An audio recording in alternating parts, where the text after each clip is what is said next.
एक मजदूर जो सबसे ज्यादा मेहनत करता है लेकिन बहुत कम पैसे कमाता है, जबकि उसकी तुलना में कारीगर कम मेहनत करता है लेकिन पैसे ज्यादा मिलते हैं। अगर मैं ठेकेदार की बात करूं तो उसका काम सुपरविजन करना है और उसे पैसे उससे भी ज्यादा कमाने को मिलते हैं। अगर मैं एक बड़े ठेकेदार की बात करूं तो वो क्या करता है, छोटे छोटे जो कॉन्ट्रैक्ट होते हैं उसे सबलेट कर देता है छोटे ठेकेदार को, और उन्हें कम पैसा मिलता है और उसे उससे भी ज्यादा पैसा मिलता है। अगर मैं बात करूं मेरे अनुभव से, तो एक चीज मुझे देखने को मिलती है इन 21 सालों के टीचिंग एक्सपीरियंस में, बहुत सारे स्टूडेंट्स जिन्होंने 1 साल या उससे कम मेहनत की और वो एग्जाम्स को टॉप कर जाते हैं, सफलता के शिखर पर पहुंच जाते हैं, जबकि और अन्य स्टूडेंट्स, बहुत सारे बच्चे बरसों की मेहनत के बाद भी कामयाब नहीं हो पाते, या होते भी हैं तो उन्हें समय बहुत ज्यादा लग जाता है। आप समझिए इस चीज को, क्या कारण है इसके पीछे आज हमें जाना पड़ेगा।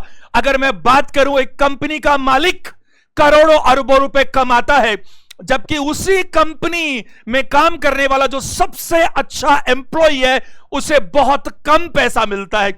आप देखिए, ये प्रकृति भी, हवा हो, पानी हो या सूरज अपनी रोशनी दे, सबके लिए बराबर देता है। लेकिन देखिए तो सही, एक मजदूर और गरीब आदमी, एक मेहनती आदमी दिन भर पिसा रहता है अपनी रोजी रोटी के लिए, जबकि एक अमीर आदमी, माफ कीजिएगा मेरा इंटेंशन गलत नहीं है, लेकिन मैं चाहता हूं कि सब लोगों की तरक्की होनी चाहिए और वो भी सभी लोग सब चीजों के अधिकारी बने। आप देखिए, एक बड़ा आदमी, एक सक्सेसफुल या अमीर आदमी आपको गोल्फ खेलता नजर आएगा, आपको क्लब्स में नजर आएगा, आपको स्विमिंग पूल में नजर आएगा। फिर क्या फर्क है? सब कुछ ऐसा होते हुए प्रकृति ने सबको बराबर दिया, इतना बड़ा फर्क है अगर, तो वो है हार्ड वर्क और स्मार्ट वर्क का फर्क। मैं आपको बताना चाहता हूं, मेरा यह कहने का कभी भी मतलब नहीं था, ना होगा, कि हार्ड वर्क नहीं करना है, बिल्कुल नहीं। हार्ड वर्क तो करना ही पड़ेगा, लेकिन हार्ड वर्क को कब करना है? देखिए, एक बहुत अच्छी बात रहती है, क्या करना है यह सबको पता है, क्या करना है यह सबको पता है, कैसे करना है यह इंपॉर्टेंट बात है। बताइए, है कि नहीं? जयपुर से मुंबई जाकर आना है, एक व्यक्ति बस से जाएगा, एक व्यक्ति ट्रेन से जाएगा, एक व्यक्ति प्राइवेट टैक्सी करके जाएगा, एक व्यक्ति सोचता है मेरे को केवल 2 घंटे का काम है, मैं प्लेन से जाऊंगा और शाम तक वापस आ जाऊंगा, और जो मेरे 3 दिन बचेंगे उसमें तो मैं 30, 40, 50 हजार कमा लूंगा और मेरे को थकान भी नहीं होगी। यानी कि स्मार्ट वर्क बहुत जरूरी है। एक स्टूडेंट को, एक आम इंसान को हमारे जीवन में यह पता होना चाहिए कि हमें किसी भी काम को किस तरह से करना चाहिए। आप सुई की जगह तलवार का इस्तेमाल नहीं कर सकते, और जब तलवार की जरूरत पड़े तो सुई किसी काम की बिल्कुल नहीं हो सकती। तो आप समझने की कोशिश कीजिए, सबसे पहले अपने दिमाग से यह निकाल दीजिए कि मैं आज आपको यह नहीं बताने वाला कि हार्डवर्क बंद करना है। आपको यह सीखना है कि हार्डवर्क कब करना चाहिए, कब उसे बंद करना चाहिए। यह मैं आपको कुछ पॉइंट्स बताऊंगा, बहुत अच्छे, बहुत अच्छे। जैसे मैं आपसे सबसे पहली बात करूं अगर, तो सबसे ज्यादा इंपॉर्टेंट क्या है स्मार्ट वर्क के लिए? सबसे पहली चीज इंपॉर्टेंट है हमारी प्लानिंग, हमारी स्ट्रेटेजी, हमारा गोल, हमारा लक्ष्य। अरे अगर हमें मंजिल पता नहीं है, यह पता नहीं है जाना कहां है, तो रोड पे चलते रहो, कहीं पहुंचोगे ही नहीं। इसलिए लक्ष्य निर्धारित हो, पहले सारी चीज पता होनी चाहिए। आप जिस भी फील्ड में जाना चाहते हैं उसमें आपके जो कॉम्पिटिटर्स हैं उनका एनालिसिस करना पड़ेगा, बारीकी से जाना पड़ेगा, आपको उनकी संगत रखनी पड़ेगी जो उस फील्ड के सर्वश्रेष्ठ लोग हैं, आपको एनालिसिस करना पड़ेगा और फिर लगातार लगातार लगातार फीडबैक लेना पड़ेगा। मैं इसके बारे में आपसे बहुत अच्छे से बात करूंगा, 10-15 मिनट कुछ बारीकी से बात करूंगा। उससे पहले मैं चाहता हूं हर बार, हर सेशन में कम से कम एक आपको जीवंत उदाहरण दिया जाए जो दुनिया के लिए पूज्य हो। अगर मैं बात करूं माइकल जॉर्डन दुनिया जानती है, जैसे सचिन तेंदुलकर को कहते हैं हम क्रिकेट का भगवान, उसी तरह से अगर हम बास्केटबॉल के भगवान की बात करें तो माइकल जॉर्डन को कौन नहीं जानता, है ना। मैं आपसे सिर्फ 2 मिनट में माइकल जॉर्डन के बारे में थोड़ी सी बात करता हूं, बहुत इंपॉर्टेंट है, जरा ध्यान दीजिएगा। देखो, माइकल जॉर्डन की उम्र, मैं आपको यह स्मार्ट वर्क के परिप्रेक्ष्य में कुछ बताने की कोशिश कर रहा हूं। जब माइकल जॉर्डन की उम्र 12-13 साल थी, केवल 12-13 साल, वो स्कूल में पढ़ते थे, अमेरिकन है, न्यूयॉर्क में रहते थे। अगर हम बात करें एक बिल्कुल गरीब परिवार से, झुग्गी झोपड़ी में रहने वाले, कैसे तैसे अपना जीवन यापन करने वाले, ऐसे परिवार से वो बिलोंग करते थे। उनके पिता ने, और जो मैं आपको कह रहा हूं यह बिल्कुल सत्य घटना है और ये बहुत बहुत लोग ऑलरेडी जानते भी हैं। अगर हम बात करें, एक बार एक दिन उनके पिता ने घर में जो एक कपड़ा था, कुछ लोग टी शर्ट बोलते हैं, कुछ लोग शर्ट बोलते हैं, अब एक्चुअल में लेकिन कोई कपड़ा था जो उनके सामने प्रस्तुत किया और पूछा, माइकल तुम बताओ ये कितने का होना चाहिए। माइकल ने कहा, पापा ये $1 का होना चाहिए, करीब करीब $1 का होना चाहिए। उसके पिता ने कहा, तुम कोशिश करो इसे $2 में बेचने की। माइकल शुरू से ही पॉजिटिव इंसान रहे और स्मार्ट वर्क करने में बिलीव करते हैं। देखिए, कुछ लोग शुरू से अपने आप करते हैं और कुछ लोग अपने आप को क्या करते हैं, पॉलिश कर लेते हैं। रिजल्ट से मतलब है हमें कैसे भी करके रिजल्ट अच्छा मिलना चाहिए। माइकल गए बाजार में, खूब मेहनत की, बस स्टैंड, रेलवे स्टेशन जैसा कि तथाकथित है, और अंत में उन्होंने 6, 7, 8 घंटे की मेहनत करके कैसे तैसे जैसे उस टी शर्ट को $2 में बेच दिया। असली कहानी इसके बाद की है। इसके पिता खुश हुए, गरीब परिवार में $2 बहुत होते थे। अगली बार कुछ 2-4 दिनों बाद उसके पिता ने फिर वैसी ही एक उसको क्लॉथ दिया, टी शर्ट टाइप का, और कहा कि माइकल ये बताओ कितने का है। तो माइकल ने कहा, यह भी वैसा ही लग रहा है, करीब करीब $1 का है। हालांकि माइकल ने क्या स्मार्ट वर्क किया था, पिछली बार वो जो टी शर्ट मिली थी वो तो ऐसे अजीब सी दिख रही थी, गंदी सी। माइकल ने उसको धोया था, घर में प्रेस नहीं थी, तो क्या हुआ, उसे थोड़ा टर्न करके बहुत सारे कपड़ों के बीच में रख दिया, जैसे कि वो प्रेस की भी लगे, तभी जाकर तो वो $2 में बिकी। इस बार इसके पिता ने कहा कि तुम्हें इसको $20 में बेचना है, $20। अरे $1 की चीज 2 में बेची वो बहुत था, 20 में कैसे बिकेगी। लेकिन माइकल के दिमाग में कभी भी नेगेटिविटी नहीं आई। उनके दिमाग में हमेशा कोई ना कोई अप्रोच, ये अप्रोच स्मार्ट लोगों को आती है और नहीं आती तो वो डेवलप कर लेते हैं। माइकल ने बहुत दिमाग लगाया। उसके बाद माइकल के दिमाग में क्या सूझा, उसने वैसे ही उसको धोया भी, कुछ प्लेन भी करने की कोशिश की स्त्री टाइप में, और उसके बाद उन्होंने क्या दिमाग लगाया कि वो उस शहर में जो छोटे बच्चों की सबसे महंगी स्कूल थी, वहां पहुंच गए उस टी शर्ट को लेकर, और उस टी शर्ट को वहां ले जाने से पहले बाजार से चंद बहुत ही सस्ता सा मिक्की माउस का स्टिकर खरीदकर उस पर चिपका दिया, और अब उस स्कूल के बाहर वो टी शर्ट को हवा में लहराते हुए खड़े हो गए। और वो इतना महंगा स्कूल था, उनको अंदाजा था कि छोटे छोटे बच्चों का तो मन कर ही जाता है। एक बच्चे का मन मचल गया, उसने कहा ये टी शर्ट तो मुझे चाहिए ही चाहिए। तो उसके फादर ने उसे वो टी शर्ट दिला दी और माइकल को $20 दे दिए। और जैसा कहानियों में विदित है कि माइकल को $5 ना केवल उस टी शर्ट के बल्कि टिप के भी मिले। उसके पिता बहुत खुश हुए कि हां, इसको काम करना आता है। $1 की चीज को $25 में बेच दिया। कहानी का एक पार्ट अभी बाकी है। कुछ दिनों बाद, after a few days, Michael के पिता ने वापस वैसी एक टी शर्ट पकड़ाई और माइकल को कहा, माइकल इसे $200 में बेचकर आना है। माइकल ने इस बार थोड़ा दिमाग उसका ठनका, $200 किसे बोलते हैं, लेकिन उसके दिमाग में कुछ ना कुछ अप्रोच तो होती थी, इसलिए उसके दिमाग में इम्पॉसिबल तो होता ही नहीं है। आपको मैं बताऊं, देखिए मेरे जीवन में भी न जाने कितनी बार अप्स एंड डाउन्स हुए, लेकिन इम्पॉसिबल कभी नहीं होता, नेगेटिविटी कभी नहीं होती और कभी भी कोई चीज समाप्त नहीं होती। हमेशा अगर आप पॉजिटिव सोचते हैं तो रास्ते कहीं ना कहीं से निकल ही जाते हैं। अगर मैं बात करूं आपसे, माइकल ने क्या किया? माइकल ने बहुत दिमाग लगाया कि इसे $200 में कैसे बेचा जाए।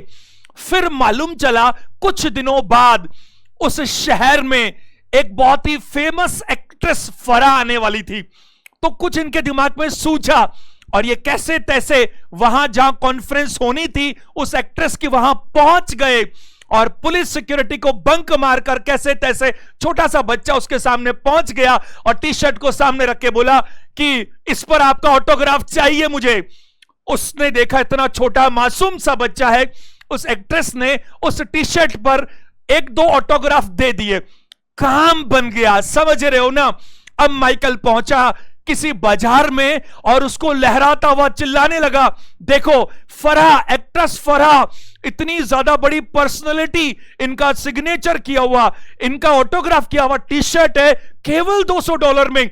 अरे उस वक्त वो इतनी फेमस एक्ट्रेस थी कि उसका नाम सुनकर वहां पर भीड़ उमड़ पड़ी जबरदस्त तरीके से और लोग बोली लगाने लगे। $200 की टी शर्ट के 300, 400, 500, 800, अंत में वो जो टी शर्ट थी वो $2,000 में बिकी। समझ पा रहे हैं आप? तो ये क्या है? It is nothing but the smart work. ये माइकल की स्मार्ट वर्क थी। और जरा देखिए, इंसान का एटीट्यूड स्मार्ट बन गया ना तो उसने आगे भी सोच लिया। उसके फादर को एनालिसिस हुआ कि ये बच्चा ऑर्डिनरी बच्चा नहीं है, ये बहुत कुछ करके दिखाएगा।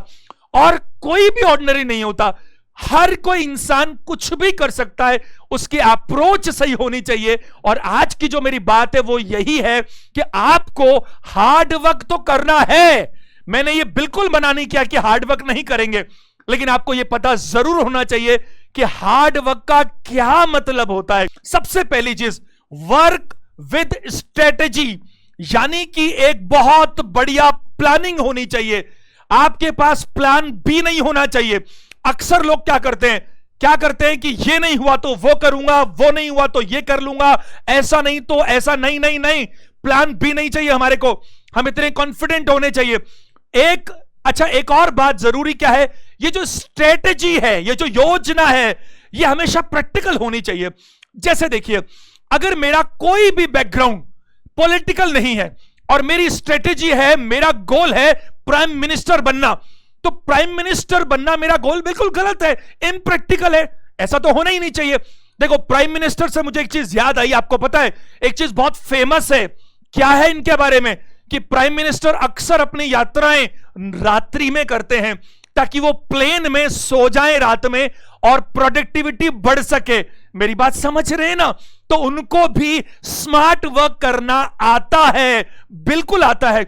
मैं कई बार देखता हूं कुछ डॉक्टर्स, कुछ हॉस्पिटल्स कैंप लगाते हैं। कैसे कैंप लगाते हैं? Free testings. वहां डॉक्टर बैठे हैं, आप जाइए फ्री में दिखाइए। तो वो तो ठीक है, उन्होंने फ्री में देख लिया, बट साथ में वो 10 चीजें और बताते हैं कि दांतों में कैविटी है, यहां ये प्रॉब्लम है, टेस्टिंग में ये कमी आई है और आप चाहें तो इसके इलाज के लिए कम कीमत पर हमारे यहां आ सकते हैं। तो वो टेस्टिंग तो फ्री थी, लेकिन उसके पीछे उनका और बहुत सारे काम चल गए।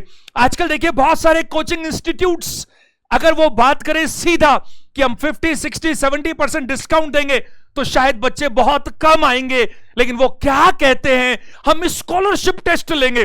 फिर भले ही सबको दे दें वो स्कॉलरशिप टेस्ट, बट एक बच्चे को जब लगता है ना कि उसे स्कॉलरशिप के अंदर 50% डिस्काउंट मिला है तो फिर उसका उत्साह बढ़ जाता है। काम वही किया जा रहा है, सिर्फ काम करने का तरीका बदल गया है, मैनर बदल गया है, और जैसे तरीका बदल गया है उसका आउटपुट जमीन और आसमान का फर्क ले आता है। देखो हर चीज में क्या होता है, जैसे देखिए मैं आपको बताऊं, मैं बहुत बार क्या होता है कि मुझे बाजार के काम है और काम है बहुत सारे, XYZ ढेर सारे काम है। अब मैं चला गया बिना किसी प्लानिंग के तो कुछ ना कुछ मिस जरूर हो जाएगा। मैं हमेशा अपनी जेब में एक डायरी रखता हूं शुरू से, तो मैं नोटिंग कर लेता हूं कि जाते वक्त रास्ते में कौन कौन से काम करते हुए जाना है, आते वक्त रास्ते में कौन कौन से काम करते हुए जाना है, कौन से टाइम पर कौन सा काम करना ज्यादा ठीक रहेगा ताकि टाइम हमारा बच सके। हम लोग जीपीएस का इस्तेमाल भी तो इसीलिए करते हैं ताकि हमें मालूम चल सके कौन से रूट पर ज्यादा ट्रैफिक है, कहां से जाना चाहिए, कहां से बचना चाहिए। हर क्षेत्र में स्मार्ट वर्क करने वालों की बहुत ज्यादा इंपॉर्टेंस है। आप देखिए कई बार क्या होता है कि 10 मूवीज किसी ने बनाई तो भी वो इतना पैसा नहीं कमाती, जबकि कई बार एक मूवी सुपर हिट हो जाती है, वो बहुत पैसा कमाती है। अगर इंडस्ट्री में बात करें तो आमिर खान बहुत कम मूवीज बनाते हैं, लेकिन जो बनाते हैं वो चल जाती है, तो एक मूवी 10 के बराबर हो जाती है। मेरी बात समझ पा रहे हैं? इसलिए बहुत जरूरी है क्या किसी भी काम को स्मार्टली किया जाए, और उसका सबसे पहला जो स्टेप है वो यही है, स्ट्रेटेजी, प्लानिंग। धरातल पर प्रैक्टिकल तरीके से अपनी, देखो सॉरी लेकिन स्लैंग वर्ड है, अपनी औकात में रहकर प्लानिंग बनाई जाए। हमारे पास हम बहुत ज्यादा खर्च नहीं कर सकते, और प्लानिंग हम 50 करोड़ की बना लेंगे तो वो कैसे एग्जीक्यूटिव होगी? कभी नहीं होगी। और इस प्लानिंग के साथ में मैं एक आपसे बात जरूर कहना चाहूंगा। देखो हमेशा क्या होता है, बहुत तरह के काम होते हैं, हमें दिन भर में बहुत सारे काम करने। एक काम ऐसा है जो सबसे टफ है, सबसे कठिन है, सबसे मुश्किल काम है, तो होता क्या है कि आपको वो काम करना है और आप उसको टालते जाते हो, इसको बाद में कर लूंगा, इसको आप बाद में कर लूंगा, और वो बाद में तो होता ही है, साथ में आपके दिमाग पर स्ट्रेस हमेशा मेंटेन रहता है। जबकि साइंटिफिकली प्रूव्ड है, अगर आप उस टफ काम को सबसे पहले निपटा दें तो आपका दिमाग, आपका शरीर कुछ ऐसे हार्मोन्स रिलीज करेगा जो आपकी हैप्पीनेस को बढ़ा देंगे, मजा आ जाएगा। इसलिए कोशिश कीजिए, आपके सामने हमेशा एक प्रायोरिटी लिस्ट होनी चाहिए, कौन सा काम पहले करना है, कौन सा काम नहीं करना है, कौन सा काम समय मिला तो करेंगे, नहीं तो नहीं करेंगे। आप देखो ये सब चीजें बहुत इंपॉर्टेंट है। एफर्टलेस वर्क, ये स्मार्ट वर्क की पहचान है, निशानी है। जिस काम में, जैसे देखो मैं अगर बात करूं, टीचिंग मेरा शौक है, हॉबी है, मैं सरकारी नौकरी में रहा, मैंने छोड़ दिया क्योंकि उसमें मुझे थोड़ा परेशानी आ रही थी, मजा नहीं आ रहा था। जब मैं कई बार टीचिंग करता हूं तो घंटों गुजर जाते हैं, मुझे समय का पता ही नहीं चलता, क्योंकि मुझे वो काम करने के लिए एफर्ट करना ही नहीं पड़ता। तो जो काम आप ऐसा कर रहे हो, आप देखो कोई आपको ऐसा नाचता नजर आ रहा है जो लग रहा है कि वो तो खुद अंदर से निकल कर आ रहा है, तो उसकी बात ही अलग है, और जो मजबूरी में कर रहा है वो साफ नजर आता है। तो काम एफर्टलेस होना चाहिए। प्रायोरिटी लिस्ट मैंने आपको बताई, ये बहुत जरूरी है, और ये बहुत जरूरी है कि हम सीखें, सीखने की ललक रखें, अपने आप में हमेशा चेंज करने को तैयार रहें। हमारी स्ट्रेटेजी के हिसाब से काम नहीं हो रहा तो हमारे पास उसको थोड़ा सा मॉडिफाई करने की जरूरत होनी चाहिए। इसका मतलब यह नहीं है कि हमने हमारा टारगेट चेंज कर दिया, गोल चेंज कर दिया। देखो मैं आपको बताऊं, बहुत ही सटीक बात है। आप एक बात बताइए मेरे को, आप 8 दिन 10 दिन केरल में, हिमाचल में, कहीं पर भी घूमने जाते हैं, प्लानिंग के साथ जाते कि नहीं जाते? प्लानिंग के साथ जाने का क्या मतलब है? कितने दिन कहां स्टे करना है, उस हिसाब से होटल बुकिंग होती है, उस हिसाब से सारी चीजें मैनेज होती है, स्मार्ट वर्क होता है। एक बहुत इंपॉर्टेंट रूल स्मार्ट वर्क के लिए मैं आपको बताना चाहूंगा, दैट इज कॉल्ड 80-20 रूल। ये 80-20 रूल मैंने नहीं बनाया, मैं तो केवल मीडिएटर हूं आप तक इस बात को पहुंचाने के लिए। देखिए 80-20 रूल का क्या मतलब है, आप जरा नोटिस कीजिएगा, आप नोटिस कीजिएगा, आपके पास जितने भी कपड़े हैं उनमें से 20% ही ऐसे होते हैं, 20% ही ऐसे होते हैं जो आप 80% समयों पर पहनते हैं। आपकी जितनी भी दोस्तों की लिस्ट है, जितने भी आपकी सर्कल है, उसमें 20% ही लोग ऐसे होते हैं जिनके साथ आप 80% टाइम व्यतीत करते हैं, जिनके साथ आपको मजा आता है। बताइए है कि नहीं? अगर मैं आपसे बात करूं, 20% समय में 80% कमाया जा सकता है, यह स्मार्ट वर्क है। और एक कड़वा सच मैं आपको बताऊं, 20% लोगों के पास दुनिया में 80% दौलत भी है, यह भी बिल्कुल सही बात है। तो आपको यह पता होना चाहिए कि आपको अपना 80% आउटपुट लेने के लिए 20% कहां लगाना है। हर क्षेत्र में परिवर्तन आ रहा है, हर चीज में चेंज आ रहा है। बताइए है कि नहीं? स्मार्ट वर्क, जैसे देखिए एक बहुत बड़ा बिल्डर है, हजारों हजारों फ्लैट्स हर साल बनाता है, क्या वो अकेला बेच सकता है? कभी नहीं। वो क्या करता है, अपने नीचे वो बिल्डर अपने नीचे 10 एजेंट्स रखता है, उनको कहता तुम इसको बेचो, 10% तुम्हें कमीशन मिलेगा। ये 10 लोग अपने नीचे 2-2, 3-3 लोग रखते हैं और उनको कहते हैं तुम ये फ्लैट्स बेचो, तुम्हें 5% कमीशन मिलेगा। और इनके नीचे भी कोई रख सकता है और वो कह सकता है कि मैं तुम्हें 2%, 3%, 4% दूंगा, जो बचे वही सही। और आप देखिए इन सब के प्रभाव से जो रिजल्ट है वो जबरदस्त निकल कर आता है। मैं कहता हूं एक गलती मुझसे हुई, मैं आपको बताता हूं, बिल्कुल बहुत ज्यादा मुझे सीखने को मिला और आप भी प्लीज सीखिएगा। जब मैंने डिवोशन इंस्टीट्यूट खोला तो मैथमेटिक्स पढ़ाने वाला काम मेरा था, रीजनिंग पढ़ाने वाला काम मेरा था, और बच्चे ऐसे थे कि सिफारिशें ये कभी नहीं आती थी कि फीस कम करनी है। सिफारिश ऐसे आती थी कि कैसे भी इसको क्लास में जगह दे दो, क्योंकि बैठने की कभी जगह होती नहीं थी, हमेशा हाउसफुल होता था। मेरे को कई लोगों ने कहा कि सर ऐसा करो ना, एक सब्जेक्ट आप छोड़ दो, कोई और पढ़ा लेगा इसकी जगह पर, तो काम डबल कर सकते हैं अपन। लेकिन मेरे को क्या लगा, नहीं साहब, दुनिया में मैं तो सबसे अच्छा रीजनिंग पढ़ाता हूं, मेरी कोचिंग में मैं ही मैथ्स पढ़ाता हूं और मैं ही मैनेजमेंट भी करूंगा, बच्चों का फी का स्ट्रक्चर भी मैं देखने वाला हूं। सारा गोवर्धन पर्वत मैंने अपने सर पे रख लिया। उससे क्या हुआ, काम तो बहुत हुआ लेकिन फिर भी उसका 4 गुना काम किया जा सकता था। लेटर ऑन मैंने खुद ने रियलाइज किया कि कोई दिक्कत नहीं है, आपके दिमाग में सिर्फ यह होना चाहिए कि स्टूडेंट्स को डिलीवरी सर्वोत्तम होनी चाहिए। लेकिन अगर आप सारे काम आप ही करोगे तो कभी भी आप संस्थान को सर्वोच्च पर नहीं पहुंचा सकते। इसलिए क्या जरूरी है कि आपके पास ऐसे लोग हो, ऐसी टीम हो जो आपका काम बांट सके। बल्कि मैं कह रहा हूं आपके पास तो सुपरविजन का काम होना चाहिए, कम से कम काम होना चाहिए, ताकि आपका दिमाग अगर फ्री रहेगा तो उसमें आइडियाज आएंगे बहुत अच्छे अच्छे, और वो ज्यादा जरूरी है। अगर मैं बात करूं एक आज की आखिरी बात 2 मिनट के लिए, ये बहुत इंपॉर्टेंट है और ये मैंने अप्लाई की है। पैसिव इनकम पिछले साल से करीब करीब 1.5 साल, मार्च 2020 से लगभग तब से हम देख रहे हैं कोरोना काल में कितने लोगों को कैसा कैसा संकट हो गया है। स्मार्ट वर्क क्या है, आज भले ही थोड़ी कटौती हो लेकिन हमारे इन्वेस्टमेंट्स इस तरह के हों, हमारी कुछ योजनाएं इस तरह की हों जो भी हमें कमा कर दे। अगर आपको ये सेशंस अच्छे लगते हैं, अपन इतनी मेहनत कर रहे हैं, तो आप इसको लाइक को भी करें, शेयर भी करें, और आप कमेंट करके मुझे जरूर बताएं कि आप किस सब्जेक्ट पर यह सेशन चाहते हैं। तो मैं चाहता हूं कि आपके कमेंट्स के हिसाब से ही जो अगले सेशन से वो बनाए जाए, और मैं चाहता हूं कि मेरे एक्सपीरियंस का, अनुभव का आपको अधिकतम फायदा मिलना चाहिए। चलिए, मैं महेंद्र खंडेलवाल आज के सेशन को यहीं पर समाप्त करता हूं। मेरी ईश्वर से प्रार्थना है आप सबको कामयाबी मिलनी चाहिए, हर घर में खुशी और संपन्नता होनी चाहिए। सेशन देखने के लिए थैंक यू वेरी मच।